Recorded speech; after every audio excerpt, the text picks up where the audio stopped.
The views and opinions expressed on America's Workforce Union podcast and its digital media channels are solely those of the speakers and do not necessarily represent the views and opinions of the producers or sponsors. Welcome to the America's Workforce Radio Podcast, the flagship production of the American Workers Radio and Podcast Network, where organized labor and its never-ending fight to protect the rights of the American worker come first. Now, presented by LiUNA, Laborers International Union of North America. Here's your host, Ed Flash Ferenc. A major move on rail safety. The two-person crew rule finalized. OSHA signs off on the walkaround rule, what that means for worker safety. Nurses on strike for 3 days in California. And today on the show, the Ohio State building trades and the career fair that exceeded all expectations. Welcome to the Wednesday, April 3rd edition of America's Workforce, where we're available on at least 5 platforms, including Apple Podcasts, Google Podcasts, iHeartRadio, Spotify, and Pandora. We have 2 guests on the show today. We're going to start things off with Mike Nisley. Mike is the Secretary-Treasurer of the Ohio State Building and Construction Trades Council. Website, ohiostatebtc.org. The Ohio State Building Trades Council is comprised of 137 trade unions representing about 100,000 men and women who put on a hard hat every day and uphold the tradition of American building excellence across the state of Ohio. Mike was previously president of the Ohio State Building Trades Council, president of the board of the LiUNA Building and Construction Trades Council, and business manager of the United Association of Plumbers, Pipefitters, and Service Techs, Local 776, out of Lima, Ohio. So we'll get an update on what's going on in the state, especially in the central part of the state. Columbus, that area on fire. You got the Intel plant, which, by the way, got some good news on that recently. Senator Sherrod Brown announced almost $20 billion more for what they call Intel Fabs in the state of Ohio. And Mike is quoted as saying, this means about 45 million work hours on just the first phase. That's pretty amazing. So that raises the question, do we have enough people? And we're going to get into that. The apprenticeship programs are doing very, very well. In fact, we had a great career fair. I'll get to that in a minute in northeastern Ohio. This was last week. But we'll find out how those apprenticeships are going right now. We'll also take a look at, well, let's see, there's Honda, there's a refinery bill, number of things they're talking about in the Statehouse. So we'll cover it all with Mike Nisley. Dorene Cannon will be joining us later on the show. She's the former head of Plumbers 55, plumbers55.com, and she's been on the show a number of times, especially in the role of promoting apprenticeships. And last week, this was last Wednesday, they handed out 395 information sheets as people came in to the career fair, finding out, what's the best opportunity? And I'll tell you, they had a great showing by the trades: heat and frost insulators, operating engineers, laborers, carpenters, boilermakers, pipe fitters, plumbers, iron workers, painters, bricklayers, allied craft workers, roofers, cement masons, electricians, sheet metal workers. Also, Tri-C was there as well, the Cuyahoga Community College, which is really involved in furthering education because, it's a different world out there today. What happened back in the 70s and 80s, it's not the same. There's a lot of education that goes into these programs, so it's good to have those partnerships with community colleges as well. So Doreen, she was so excited about what happened last Wednesday night. She said, you know what? Got to come on America's Workforce and talk about that. So she'll be our second guest right here on America's Workforce. And now a brief look into the world of labor. The segment brought to you by the good folks at Boyd Watterson Asset Management, offering fixed income, real estate, and equity investment options to clients from coast to coast. You can find more at BoydWatterson.com. Big announcement out of Washington yesterday. The Biden administration on Tuesday required the largest freight railroads to operate their trains with at least 2 people on board. And this is all about rail safety. The new rule arrives more than a year after a Norfolk Southern train derailed in East Palestine, Ohio, spilling hazardous chemicals into the air and soil. Now, that train, it was 150 cars. It did have 3 people on board, but it raised the question, wait a minute. The industry is trying to push for one person to drive a train like that. Well, you know what? The Transportation Trades Department said you can't do that. In fact, we got a statement today from Greg Regan, who we have featured on the show many, many times. Greg is the president of the Transportation Trades Department of the AFL-CIO, and he said for years, rail workers and unions have sounded the alarm about the need for 2-person crews. Well, thanks to the actions of the Biden administration, our calls for action have been answered. We applaud the final rule to require a minimum of 2 crew members on trains and establish minimum requirements for the location of crew members on moving trains to promote safe and effective teamwork. Greg goes on to say this rule acknowledges that crew size is fundamentally a safety issue at its core. Rail workers experience the risks of the job daily and have made it clear that 2-person crews are inherently necessary to ensure the safe operation of our rail systems. While the Federal Railroad Administration has considered action on crew size, and this has been going on for about a decade, operational and safety changes across the industry the last several years have only heightened the need for strong crew size regulations. By implementing a minimum federal standard across the industry, we can continue to partner with the Biden administration to address these significant safety concerns presented by railroads operating with single-person crews. Greg Regan goes on to say, we thank President Biden for ensuring that his administration delivered this essential rail safety rule, and we look forward to continuing to partner with Secretary Pete Buttigieg and Administrator Amit Rose to ensure the strongest possible safety standards in the rail industry. We also salute the Biden administration's strong commitment to rail safety and continuing support for paid sick leave agreements for all rail workers. That's Greg Regan on behalf of the Transportation Trades Department of the AFL-CIO, and you can find more. In fact, that's all posted at ttd.org. More on worker safety. The Occupational Safety and Health Administration, better known as OSHA, has announced a final, what they call walkaround rule that empowers workers to authorize non-employees, including union affiliates, to accompany and advise OSHA inspectors. This is pretty significant. Non-employee reps must be reasonably necessary to ensure an effective and thorough inspection, a requirement satisfied by language skills or expertise with workplace hazards. OSHA's guidance suggests the representatives can wear clothing indicating their union affiliation, but may be prohibited from discussing issues unrelated to the inspection with workers. The president of SEIU Local 32BJ, Manny Pastrike, praised the new rule, which will take effect next month.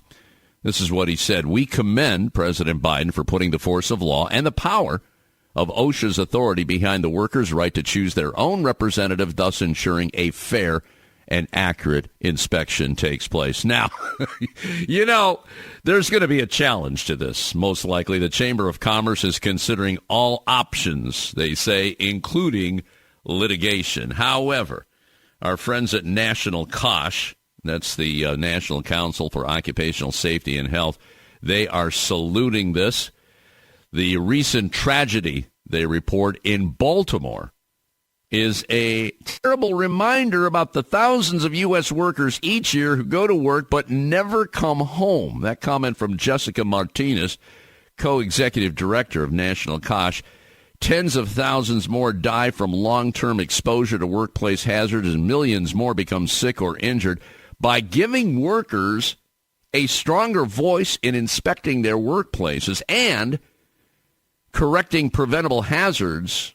OSHA's new walkaround rule can play a significant role in reducing the risk of occupational illnesses, injuries, as well as fatalities. That was Jessica Martinez, co-executive director of National Koch. Great organization. We have featured them many, many times on this show.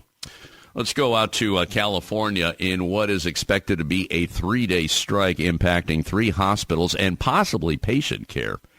Thousands of nurses in Santa Clara County walked off the job early yesterday in protests over workplace conditions, wages, and staffing ratios. Now, that strike, by the way, the first in the union's history, started at 5 in the morning.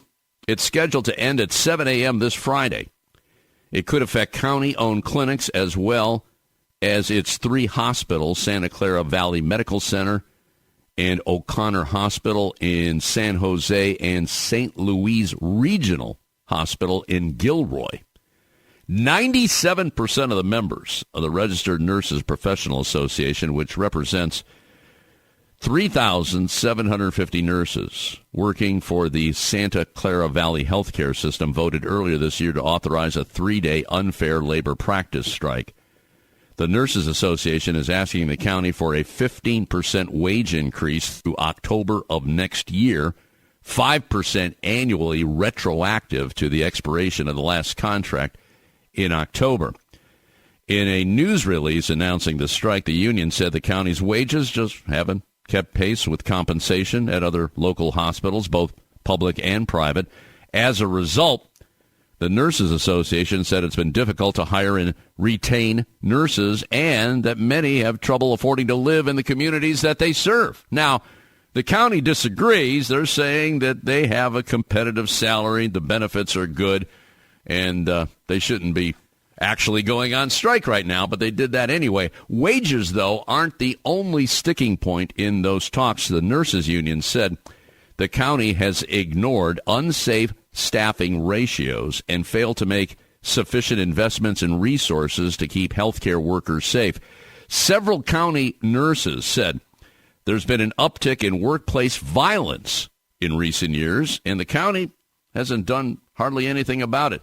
Maybelline Q, who's the association's vice president, who's been a nurse at Valley Medical for a decade, says nurses are often yelled at, kicked, slapped, spit on, or groped by patients.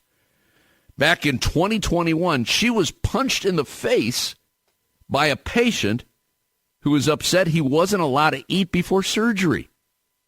As a result, she received a concussion. She was out of work for 9 months.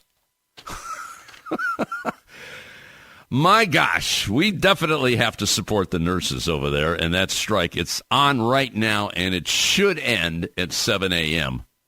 this coming Friday. All right, we're going to take a quick break right now. When we come back, Mike Nisley of the Ohio State Building Trades and Construction Council. Back in a few minutes. This is America's Workforce. More shows available at awfradio.com.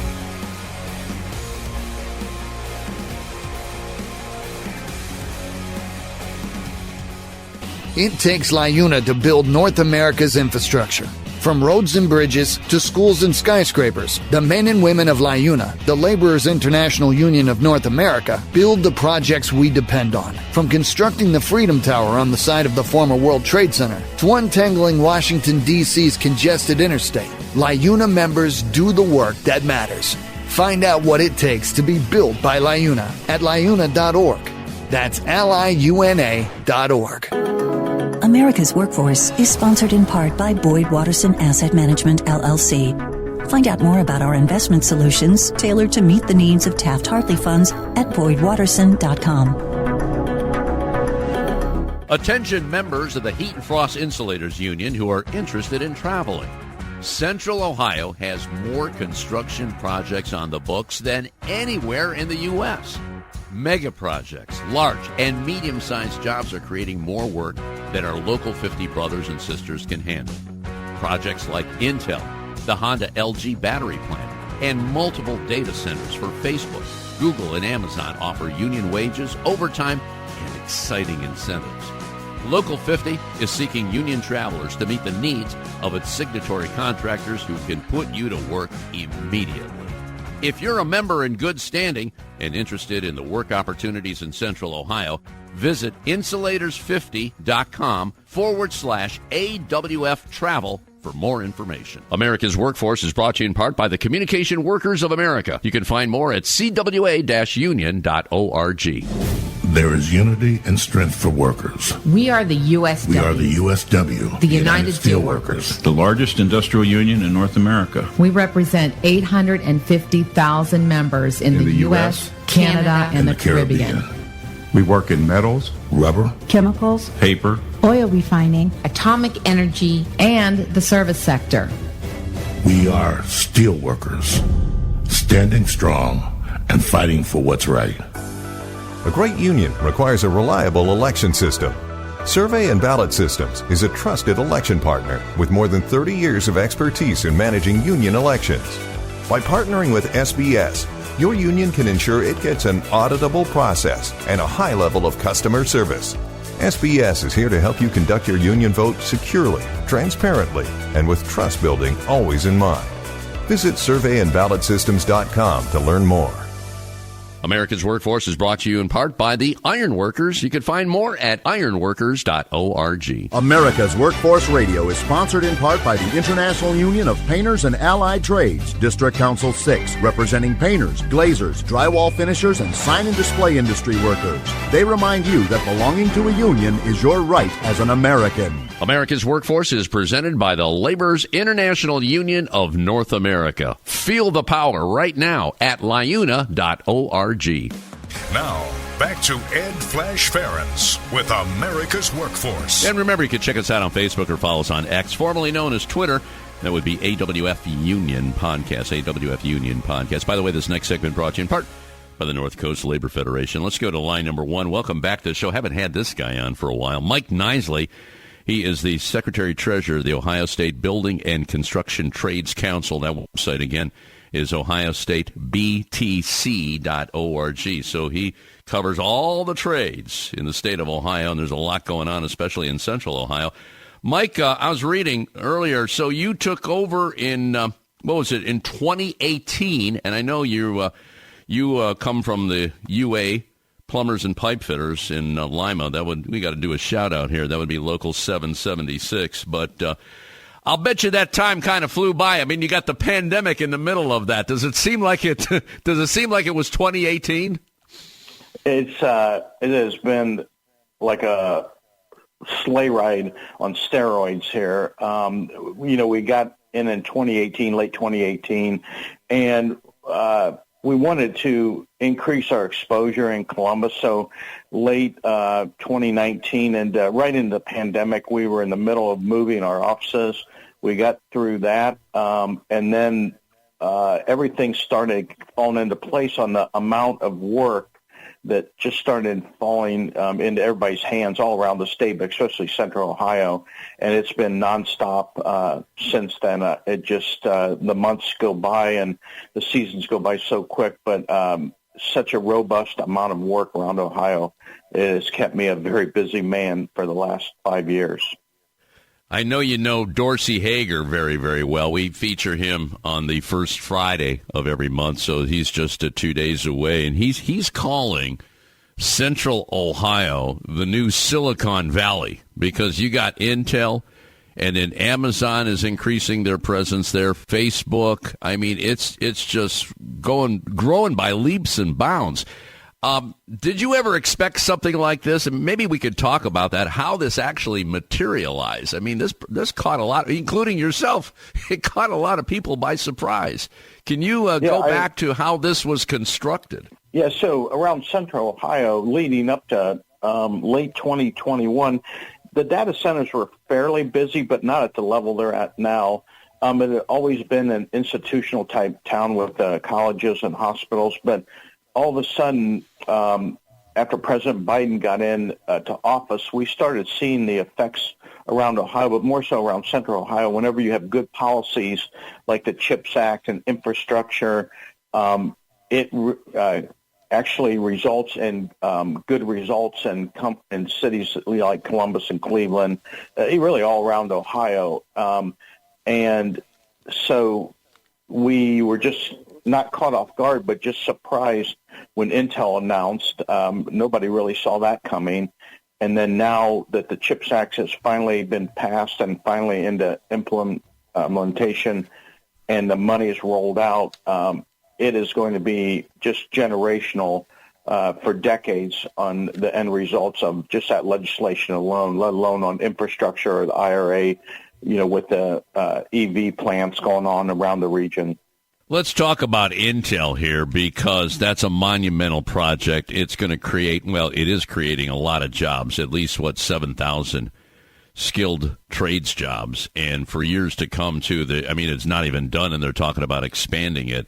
But I want to talk about getting the workforce together, number one. And also, before we get into that, there's been some delays on this whole thing. I know that it didn't get off the ground right away, and now they're saying this is going to take a little longer. Maybe you could fill us in. And what's causing those delays, Mike? Yeah, so with any what we call blue chip projects, you're always going to have the ups and downs of this. We thought we would be in a little bit higher amount of workers than what we are right now. But I would say that we probably had a 1-year delay. Slowdown is where I'd probably rather call that, because we have kept a steady workforce there. A lot of it was based on their stock performance. Some of it was they had to change course and put resources into Arizona and out in Oregon that had existing plants already working to satisfy a chip order that they had, where our project is coming out of the ground. So I wouldn't call it, I've been quoted before as disappointed. We're always disappointed when we don't hit the numbers, but I am happy to say we've got a great partner there with Intel, all-American company. They do everything, that they can here in the United States, and their commitment to keeping the project going, because we've seen that in the past where projects get pulled right out from underneath your feet. That's not the case here. It's just been a little bit of a slowdown. We're going to be really ramping up this year. And we'll be getting into thousands of workers by the end of the year, probably where we should have been about a year ago. But nonetheless, it is still, a great project, and we have all the faith in the world, that we're going to hit the 7,000 workers probably within the next 24 months there to get to the new completion date. Okay, Mike, let's stop right there, because that's a tall order, and I know you're very aggressive. How are you doing that? I know you keep in touch with all the trades in the state of Ohio, and there's plenty of them. But getting all those people together, getting them trained in time, can you fill us in on how that's being accomplished right now? Yeah, so it's a combination of a lot of just different programs that the individual unions or their internationals have. You can try and do it through apprenticeship, but that's the long-term solution to this, and it takes 4 to 5 years, to get young people in. Everybody's still dedicated to that vehicle with it, but they're also, I'm seeing massive organizing efforts going on with the electricians, with IBW, with the UA, with the plumbers and pipe fitters, and some of the other trades as well, where they're aggressively going out and organizing the unorganized. And every union member, that is actually part of your oath, is to bring that person that doesn't enjoy the same wages and benefits as you into the fold. That's where probably I've seen the most direct impact on how to bring people in. And then we also have our Helmets to Hardhats program, women in trades, and even some trades are going back into the state prisons for people that were previously incarcerated, and setting up programs so when they get out they can work in some of the trades with that. So it's all hands on deck. Everybody around the country, I don't care what business you're in, has a demographic problem, not enough bodies. I think the trades are doing it better than anybody because we have success stories that tell people, and the end result is you're going to have not just a job, but a career for the rest of your life with good wages and benefits. So everybody's stepping up. They're tripling their efforts to do this, and I think we're doing fairly well with this. The money is a lure, too. I remember Darcy telling me that some of these jobs you're going to see well over six figures, maybe $150,000 a year when you throw in the overtime on that. So, yeah, I could see a lot of young people being attracted to that. If you don't mind, I'd like to touch on women in the trades, women and minorities, because I know there's a push nationally to get more women, people of color, involved in the trades. In your opinion, how are we doing in the state of Ohio on that, Mike?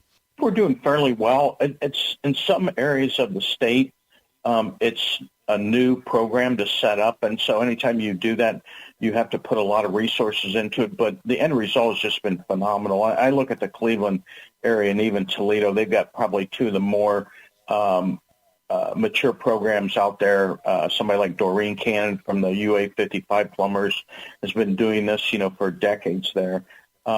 It is the place we need to be. It's a place we should have been years ago, but we are pivoting to that. And every time I see a young female that gets into the trade and the end result, you talk to them later on, they're just so excited. Their excitement level, I saw this at the NAB2 Tradeswomen Conference back in December in D.C. It is just off the charts. It makes guys look very boring. But the end result is they can do the work that the other gender has been doing for decades. They've got all the capabilities of doing it, and they've got the drive to succeed, and not only succeed, but they pass it along. It's great advertisement, when they go to other women and say, look, I went through the apprenticeship program. The guys treated me as an equal.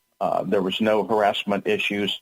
The things have changed. All the bad things that I heard about being in the trades are not true. So it's just a phenomenal energy that's out there. And I am confident that we're going to increase our numbers. Even in the state of Ohio, we have established a tradeswomen committee, and we're working it out through Columbus, through the YWCA in Columbus with online training, and to move them from whatever situation they're in right now into the skilled trades. It's funny you mentioned Doreen, because she's going to be our second guest on the show today, and she had one heck of a career fair last week, almost 400 people, which was a record for her. So I can't wait to talk to her about that. Mike, I got to take a quick break here. Mike Nisley joining us on our live line right now. He is the Secretary-Treasurer of the Ohio State Building and Construction Trades Council. That website, by the way, OhioStateBTC.org. We'll continue with him right after this. You're listening to America's Workforce with Ed Flash Ferenc.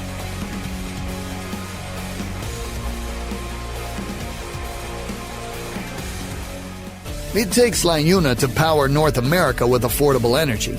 The men and women of LiUNA, the Laborers International Union of North America, have the skills needed to build and maintain oil, natural gas, nuclear, solar, and wind projects that are shaping America's energy future. From new energy tech to retrofitted facilities, LiUNA members do it all. Find out what it takes to be powered by LiUNA at LiUNA.org. That's LiUNA.org. The Ironworkers Great Lakes District Council, consisting of 8 ironworker local unions in West Virginia, Pennsylvania, Ohio, and Michigan. We build the skylines and bridges along the Great Lakes. With more work than ever before, the Great Lakes District Council is actively searching out the next great ironworker, whether it's building the next Intel plant or constructing a bridge to safely connect our great cities along the lake. So join the Ironworkers Great Lakes District Council today. Find out how and learn more about the council by visiting iwdistrictcouncil.com. This portion of the show brought to you by the International Union of Bricklayers and Allied Craft Workers. For more information, please visit bacweb.org. America's Workforce is sponsored in part by Boyd Watterson Asset Management, LLC. Find out more about our investment solutions tailored to meet the needs of Taft-Hartley funds at BoydWatterson.com. America's Workforce is brought to you in part by the Heat and Frost Insulators Labor Management Cooperative Trust. Find out more at insulators.org/LMCT. The Alliance for American Manufacturing is a nonprofit, nonpartisan partnership formed back in 2007 by some of America's leading manufacturers and the United Steelworkers. Their mission is simple: strengthen American manufacturing and create new private sector jobs through smart public policies. Keyword there is smart. We need to be smarter than ever in today's highly competitive world. The Alliance for American Manufacturing believes that an innovative and growing manufacturing base is vital to America's economic and national security, as well as providing good jobs for future generations. Good jobs today, good jobs tomorrow. Good American jobs. Find out more at americanmanufacturing.org. This segment of America's Workforce is brought to you by Survey and Ballot Systems. SBS has been providing unions with secure and flexible election options for over 30 years. Visit surveyandballotsystems.com to learn more. America's Workforce is brought to you in part by the United Steelworkers. You can find more at usw.org. Now, back to America's Workforce. Here's Ed Flash Ferenc. And remember, you can check us out on at least 5 platforms. That includes Apple Podcasts, Google Podcasts, iHeartRadio, Spotify, and Pandora. And when you get an opportunity, here's what you do. Just sign up and receive our shows on a regular basis and give us a rating. We always appreciate those 5-star ratings, so please keep them coming. By the way, this next segment brought to you in part by the Ohio Federation of Teachers. You can find more at oh.aft.org. Let's go back to our live line. Rejoin Mike Nisley on behalf of the Ohio State Building and Construction Trades Council, comprised of 137 trade unions representing about 100,000 men and women all around the state of Ohio. Okay, we talked a lot about Central Ohio, talked about the battery plants, Intel, and all that stuff.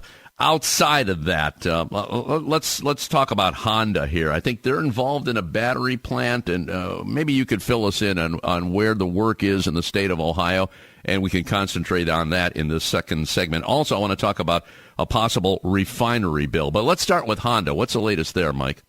Yes, Honda, LG, it's a joint venture from LG firms from South Korea.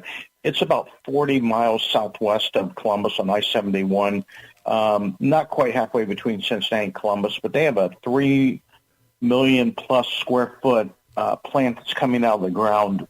We've been on the project about a year now, and the most aggressive timeline of any manufacturing plant I've seen. They want to be producing sample batteries for the EV market, electric vehicle market, starting in October.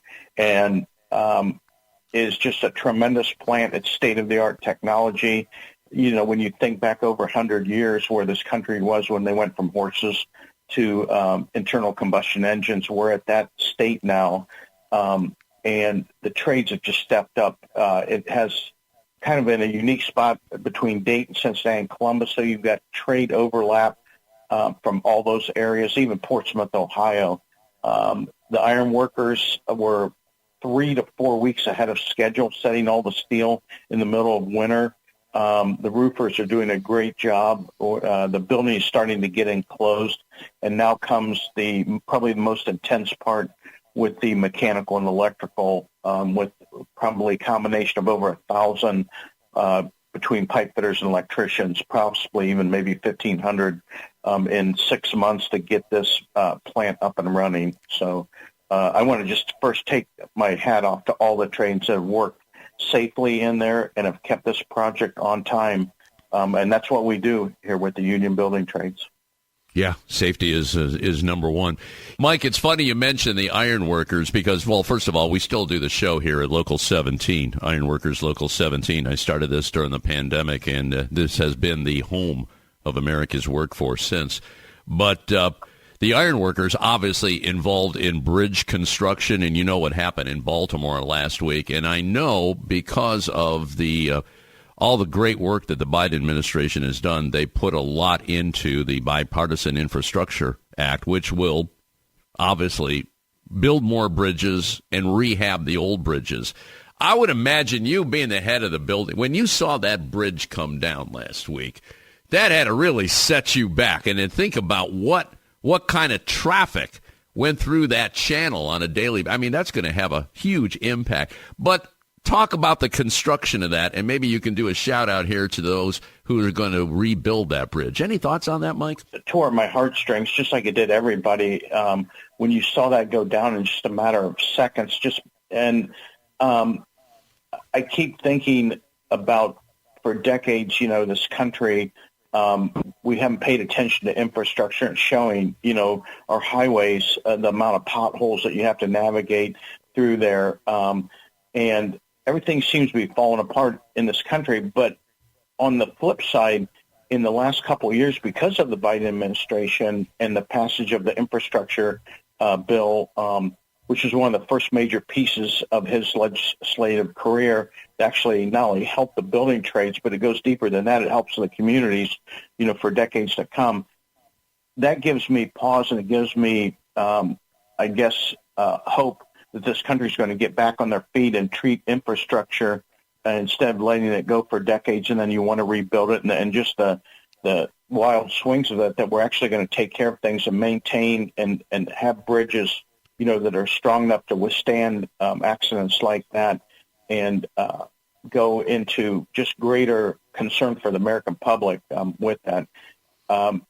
Looking ahead, once they clear the channel area of that and get the ship out and get the rest of the steel out of that, then comes the rebuilding process. And we're looking at probably 2 years for at least to rebuild that, so probably somewhere on the same scale, if not larger, of the Brent Spence Bridge that's going to cross the Ohio River, much longer.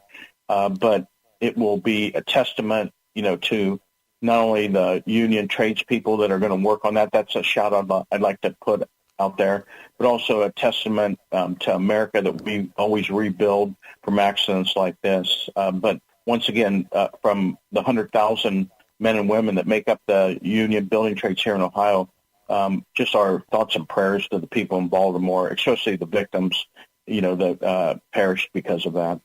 Yeah, it was horrible. Really, really horrible. You mentioned Brent Spence Bridge. Is that fine? Where are we with that right now? I know that was a hot potato for many, many years. A lot of travel, more travel than they expected. Where do we stand with that one, Mike? So that's all go. It's a joint venture between Kokosing out of Columbus and Walsh, both union contractors, so that'll be a union project. It is actually somewhere between, I believe, 6 and 8 years finally, because there's more to it than just the bridge. I mean, that is, a huge portion of that thing. But there's also the rework of if you've ever crossed the existing bridge right now in Cincinnati, you come down south I-75 and you get into this bottleneck right there at the city. They want to alleviate that, as well as the bottleneck when you come down the hill from northern Kentucky crossing over into Ohio. So there's a lot of intricacies that go on, to make that project, just besides the steel itself. But that is going to be just such a relief for not only the people of Cincinnati, but I think 6% of the gross domestic goods cross that bridge on a single day in Ohio. So it's a vital portion of the needs for America. We just have to be patient, and we know that the tradespeople will get the job done. There you go. All right, finally, refinery bill. I understand there's some discussion on this. Where do we stand with that? What kind of work are we talking about on that right now, Mike? So this thing is probably pushing now 2.5 or 3 years. It's changed numbers. It was House Bill 235, and then anytime the General Assembly changes, you have to go back to the drawing board. Now it's House Bill 205, and this affects the 2 refineries in Toledo and then the one in Lima. With this, it's all in the hands. It's passed out of the House last June of 2023, and this is how legislation is just such a slow drip in Columbus, just a smaller micronism of D.C. It sets now for hearings and for possible implementation of it sometime this year, but we're in election year, and the state politicians are no different, than what the federal politicians are. They I think, are concerned about their elections, and so sometimes legislation just stalls. I'm hopeful that it gets, the hearings in the Senate, and definitely hopeful that it's passed as much needed. But at the same time, I've been around Columbus long enough to see what really goes on there, and a little discouraged about it.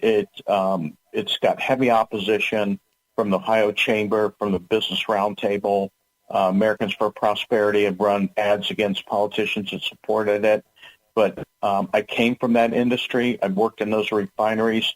You need all hands on deck, and you need all hands on deck that are properly trained, that can work in that kind of environment.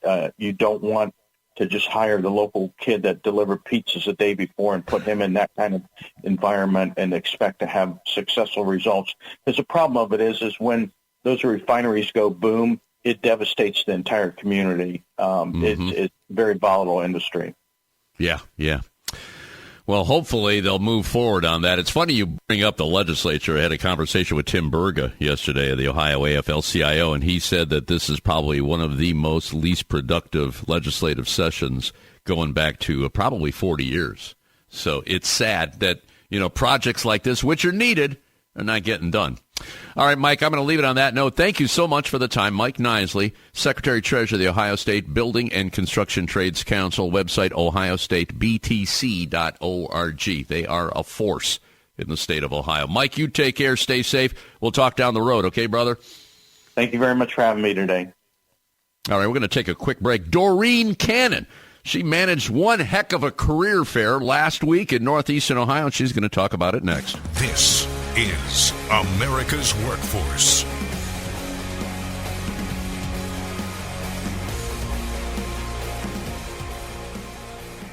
It takes LiUNA to keep America running. Over 70,000 public employees are part of LiUNA, the Laborers International Union of North America, delivering critical services such as healthcare and emergency response, as well as maintaining roads and sanitation systems. Even the National Postal Mail Handlers Union, representing over 47,000 U.S. postal workers, is affiliated with LiUNA. Find out what it takes for LiUNA to keep America running at LiUNA.org. That's LiUNA.org. We're the nurses, firefighters, and claims representatives that help keep our government services running. We respond to natural disasters. We care for our nation's veterans, and we investigate discrimination in the workplace. We are federal and D.C. government workers, and we are proud to serve the American people. Working in more than 70 agencies across the government, we know we can fulfill our mission because our union has our back. Learn more at AFGE.org. Paid for by the American Federation of Government Employees, AFL-CIO. America's Workforce is brought to you in part by the United Auto Workers. Find more at UAW.org. There is unity and strength for workers. We are the USW. We are the USW. The United Steelworkers. The largest industrial union in North America. We represent 850,000 members in the U.S., Canada, and the Caribbean. We work in metals, rubber, chemicals, paper, oil refining, atomic energy, and the service sector. We are steelworkers, standing strong and fighting for what's right. The Heat and Frost Insulators and Allied Workers are proud to be a title sponsor for America's Workforce Radio. The Insulators Union is leading the way in the mechanical insulation industry, fire stopping, and infectious disease control. Regarded as North America's energy conservation specialist, these professionals are known for their professional work and dedication. You can learn more about the Insulators Union at insulators.org.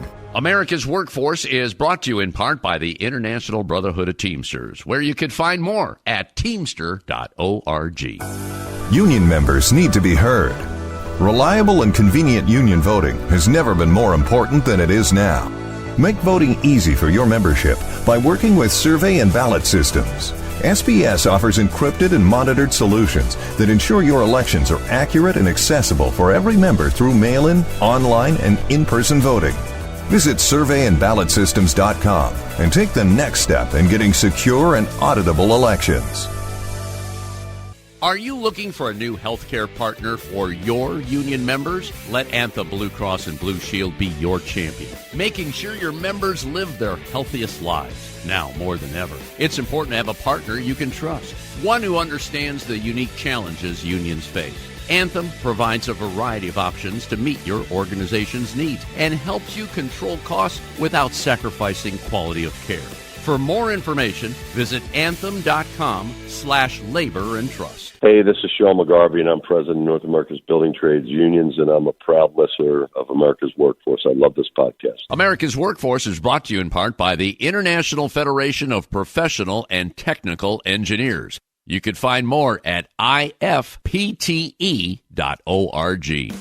Now, back to Ed Flash Ferenc with America's Workforce. And remember, you can check us out on Facebook or follow us on X, formerly known as Twitter. That would be AWF Union Podcast. Let's go to line number 2. Joining us from Madison, Wisconsin today is Dorene Cannon. Now, Doreen put together a career fair last week, like she has done in years past, but this one was explosive. Almost 400 people came in. All the trades were there. We're going to get into that. But, Doreen, what is taking you to Madison, Wisconsin today? Let's start right there. Go ahead.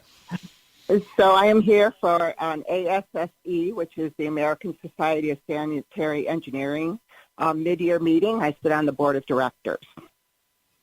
Sanitary engineering. I need an explanation on that. It's all yours. So we are an organization that supplies product standards and professional qualification standards. So in the industry, we help protect the health of the nation, prevention rather than cure. So we're in the plumbing industry. We provide standards on products that they'll meet the standards to keep clean water clean, and to individuals to get certifications like in medical gas installation and things like that. Gotcha.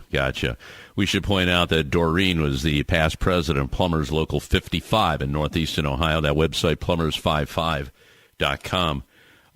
How long have you, altogether in the trade, how long have you been involved, Doreen? 26 years. 26 years. Okay, and I know you and I have talked about, women getting involved in the trades. In fact, women and people of color, there's a construction apprenticeship readiness program that's coming up here. But first, 395 people. How the heck did you do that? Yeah, everyone was so excited. That was really our best career fair to date. We do 2 of those a year, October and March. March is usually a little bit bigger, and I think it's because we're pooling high school students or seniors who are getting ready to graduate and trying to figure out exactly what am I going to do in a couple of months after I get that diploma. So we had a lot of young people there. And we've been doing these since 2017 is when I started. And then, the year off with COVID. So it takes a while to establish that people start to realize this is a regular occurring event. And I think we've finally done it. I think people realize that this happens, and that careers in the trades are becoming more and more things people are thinking about. I think it's finally turning around where people are realizing not everybody needs to go to college, that it's not for everybody. So I really think that's kind of all played together to make this our biggest event yet. So you've been hitting the high schools. Talk to me about that because, well, as you know, and I'm a lot older than you. I remember there was shop class in high school. That went by the wayside many, many years ago. And the high schools, the counselors, they push all these kids to college, and I think they get graded on that by how many decide to go to college. Yeah. But that seems to be changing. And have the high schools been receptive to the trades coming in? Is that happening? Yes, absolutely. I mean, I've been doing career fairs for years for the Cleveland building trades, but recently I see more counselors coming up to talk to me at a table, picking up information to keep on file for their students. There's a lot more schools that are bringing back some of those shop-type classes. construction classes for the students there. So that's changing too. So I definitely think it's finally changing. People are finally realizing. And a lot of times when I talk to those counselors, they don't really understand the amazing thing that these apprenticeships are. And after I explain to them that it doesn't cost anything and you're earning wages, that they're pretty blown away by it. And, I think they're getting receptive to starting to present that as an option to their students. Well, speaking of college, I noted that Tri-C was part. That's Cuyahoga Community College. They were part of this career fair last week. Have they normally been involved? And maybe you could talk about that, because Tri-C has been very receptive to especially the trades, and they've involved, when it comes to like auto mechanics, things. I know we're getting out of the subject here, but it's important to get those skills, and, especially today's cars are not what they used to be in years past. But that being said, what was Tri-C's role in all of this? So Tri-C also offers like a readiness or pre-apprenticeship program. I think it runs for 8 weeks, and it's the same idea of trying to present the career options in the trades to students. And then remember that most of the trades have an agreement with Tri-C, as our apprentices are going through the program, they're earning college credits at the same time through Tri-C or other local colleges. So by the time an apprentice graduates or upgrades to journey level, they're only a few classes short of an associate's degree through Tri-C or local community college. Mm-hmm. Good. Okay, we had a number of trades there at the career fair last week. Was there anyone, I know this might be difficult too, because you want to be fair to all of them, but obviously there's some that probably got more of an audience than the others. Maybe you can run down a few, be judicious on this one, Doreen. Well, with that many people there, everybody was talking to people constantly, but I will say that we tend to get a line at the electricians and the carpenters. Those are two. Okay. Those are the two that seem to get the most individuals asking about them. Or else those tables just talk too long to each individual, so it takes them longer to get through the 395. How about we look at it like that? Yeah. Maybe they talk a little slower, yeah. That could be the case. I heard that about the electrician. Seems like everybody wants to be an electrician today because everybody needs power, and, you got the electric cars and all that kind of stuff, and we're going to need charging stations. So that's understandable. Yeah, I always say people think when these people come to the career fair, they always think of, I call them like the big four. Everybody thinks you need, electricians, carpenters, plumbers, and heating and cooling, HVAC, sheet metal workers to build a building. Nobody thinks of those other, 14 other trades that are out there offering apprenticeship programs. That's why I like this career fair so much, because it forces people to see the variety of trades out there, not just those ones you automatically think about, and maybe open their eyes to go in a different direction. There you go. And they all need workers. They all do. No doubt about that. Okay, we got a couple of minutes left here. I got your release about this apprenticeship readiness program for women, taught by tradeswomen, and I see Tuesdays and Thursdays. I see one coming up April 6th. I guess it's from April 16th through May 2nd. And this sounds like this has your fingerprints all over it, Doreen. Well, it's coming from Cleveland Builds. Cleveland Builds holds this readiness pre-apprenticeship program on a revolving basis. There's one going on all the time. So they have decided to do a all-female one. This will be the first one that they're doing. So that's coming up in April. And, yes, it'll be all tradeswomen teaching them in the shop. I like the class. It's a great class. It's 18 hours. And what it is, it's, again, opens up individuals to all the different trades that are there.